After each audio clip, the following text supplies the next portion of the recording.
Assalamualaikum warahmatullahi wabarakatuh. Salam, Om Swastiastu, Namo Buddhaya, Salam Kebajikan untuk kita semua.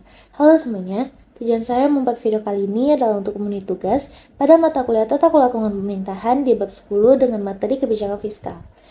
Nah, sebelum itu ada baiknya saya memperkenalkan diri terlebih dahulu. Perkenalkan, nama saya Ovanisa Putri Setiawan dengan NIM B1B12037 yang berasal dari Prodi Ilmu Pemerintahan Fakultas Hukum yang mengontrak mata kuliah ini di hari Rabu di jam 14.30 sampai 16.10 dengan dosen pengampu Bapak Dr. Yurmeka Putra SEMSI. Selanjutnya, di bab 10 ini terdapat 5 materi yang saya akan jelaskan. Yang pertama, asal mula kebijakan fiskal. Yang kedua, macam kebijakan fiskal. Yang ketiga, tujuan kebijakan fiskal. Yang keempat, konflik antara stabilitas dan kesempatan kerja. Dan yang terakhir, kaitan antara kebijakan fiskal dan kebijakan moneter. Nah, selanjutnya kita akan masuk ke materi yang pertama, yaitu asal mula kebijakan fiskal. Kebijakan fiskal berasal dari konsep ekonomi makro yang mencakup pengaturan pemerintah terhadap tingkat pengeluaran dan pendapatan dalam suatu negara. Secara umum, kebijakan fiskal mencakup penggunaan anggaran pemerintah dan perubahan dalam tingkat pajak untuk mempengaruhi aktivitas ekonomi. Tujuannya dapat bervariasi, termasuk mengatasi ketidakseimbangan fiskal, merangsang pertumbuhan ekonomi, atau mengendalikan inflasi. Pada umumnya, ada dua alat kebijakan fiskal utama, pengeluaran pemerintah dan perpajakan. Pemerintah dapat meningkatkan pengeluarannya untuk merangsang pertumbuhan ekonomi atau menguranginya untuk mengatasi inflasi. Di sisi lain, perubahan dalam tingkat pajak dapat mempengaruhi pendapatan rakyat, mengubah tingkat konsumsi dan investasi. Sejarah kebijakan fiskal melibatkan perkembangan ekonomi dari tokoh-tokoh seperti John Maynard Keynes yang memainkan peran penting dalam membentuk pandangan terkait intervensi pemerintah dalam ekonomi. Selain itu, peristiwa-peristiwa sejarah seperti Perang Dunia II juga memperkuat peran pemerintah dalam merancang kebijakan fiskal untuk mengatasi masalah ekonomi. Penting untuk dicatat bahwa implementasi kebijakan fiskal seringkali kompleks dan melibatkan pertimbangan berbagai faktor ekonomi dan politik. Selain itu, dampak kebijakan fiskal dapat bervariasi tergantung pada kondisi ekonomi pada saat itu. Selanjutnya, kita akan masuk ke materi yang kedua, yaitu macam kebijakan fiskal. Terdapat beberapa macam kebijakan fiskal yang dapat diterapkan oleh pemerintah untuk mengelola ekonomi. Yang pertama, kebijakan pajak. Di sini ada dua, yaitu pemotongan pajak dan kenaikan pajak. Yang kedua, kebijakan pengeluaran publik. Nah, di sini juga ada dua, yaitu peningkatan belanja pemerintah dan pemangkasan belanja. Yang ketiga, kebijakan hutang publik. Di sini sama seperti yang sebelumnya, terdapat dua, yaitu peminjaman dan pembayaran. Yang keempat, kebijakan transfer pembayaran. Di sini terdapat subsidi dan bantuan sosial. Dan yang terakhir, kebijakan stabilitas ekonomi. Di sini ada kontrak cyclist yang mengambil langkah-langkah kontrak cyclist untuk menstabilkan ekonomi selama fase resesi atau booming. Setiap kebijakan memiliki tujuan spesifik dan dapat digunakan sesuai dengan kondisi ekonomi yang dihadapi oleh suatu negara. Selanjutnya, materi yang ketiga yaitu tujuan kebijakan fiskal. Tujuan kebijakan fiskal dapat bervariasi, tetapi beberapa tujuan umumnya melibatkan pengelolaan tingkat aktivitas ekonomi.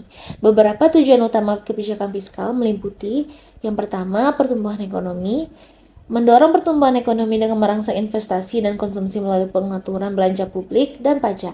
Yang kedua, pengendalian inflasi, menstabilkan tingkat harga dengan mengatur jumlah uang yang beredar melalui kebijakan pajak dan belanja.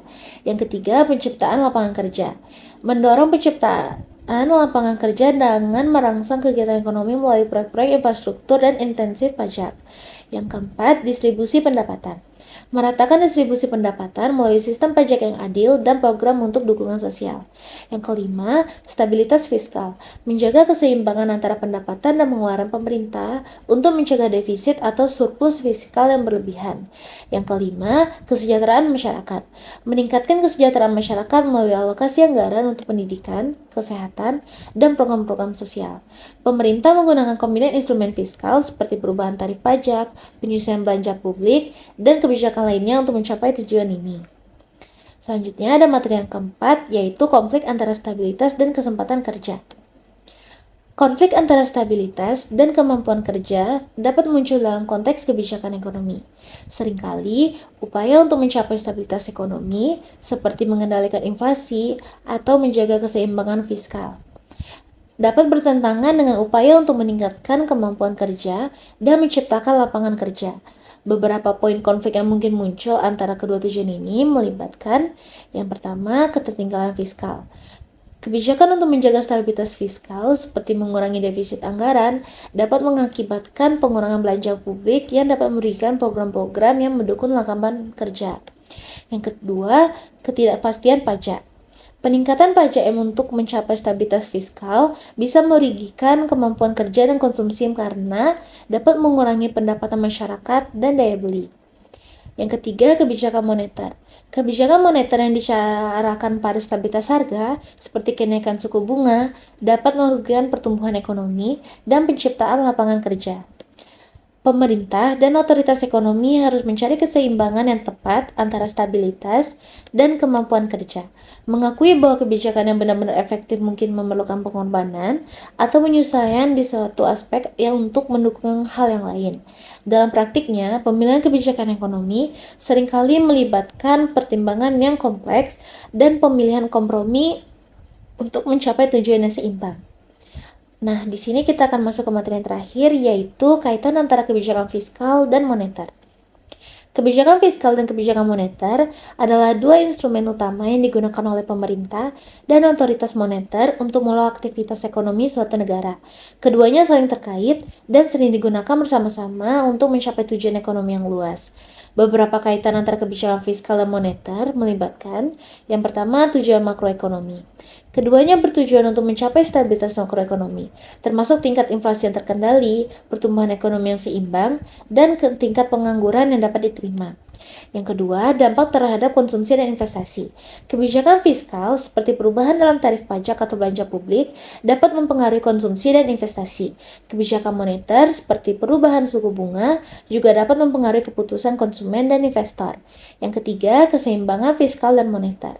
Koordinasi antara kebijakan fiskal dan kebijakan moneter penting untuk mencegah ketidakseimbangan makroekonomi. Misalnya, jika pemerintah mengimplementasikan kebijakan fiskal yang merangsang pertumbuhan bank sentral, dapat menyesuaikan kebijakan moneter untuk menghindari tekanan inflasi. Yang keempat, pola dampak. Kebijakan fiskal biasanya memiliki dampak yang lebih langsung pada aktivitas ekonomi real, seperti produksi dan pekerjaan, sedangkan kebijakan moneter lebih mempengaruhi variabel-variabel keuangan seperti suku bunga dan ekualitas. Yang terakhir, sinkronisasi proses pengambilan keputusan. Keterlibatan pemerintah dan bank sentral memerlukan sinkronisasi dan koordinasi untuk memastikan bahwa kebijakan yang diambil tidak saling bertentangan atau menciptakan ketidakseimbangan yang merugikan ekonomi. Dengan memahami interaksi antara kebijakan fiskal dan moneter, pemerintah dapat menciptakan lingkungan ekonomi yang stabil dan berkelanjutan.